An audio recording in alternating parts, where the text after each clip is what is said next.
Today I'll be sharing with you a little bit about the genocide in Rwanda. Over the past few weeks I was to put together a 3D project, so I made somewhat of a collage. I've developed a timeline, made a 3D representation out of clay, and even gotten an interview with a survivor and her daughter.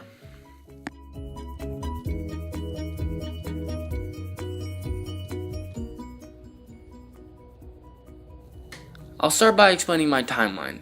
The events that led Rwanda into a genocide are fairly simple. Rwanda was colonized. Classifications were given out similar to our very own classifications in our society today.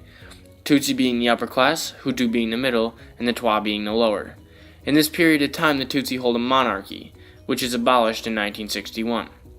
Following that, Rwanda gains its independence, and Juvenal Habyarimana is appointed president.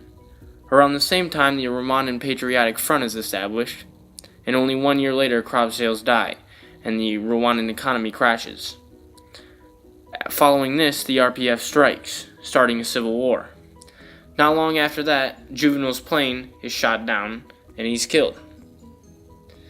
And Hutu extremists blame presidential assassination on the Tutsis and begin killing the Tutsi leaders.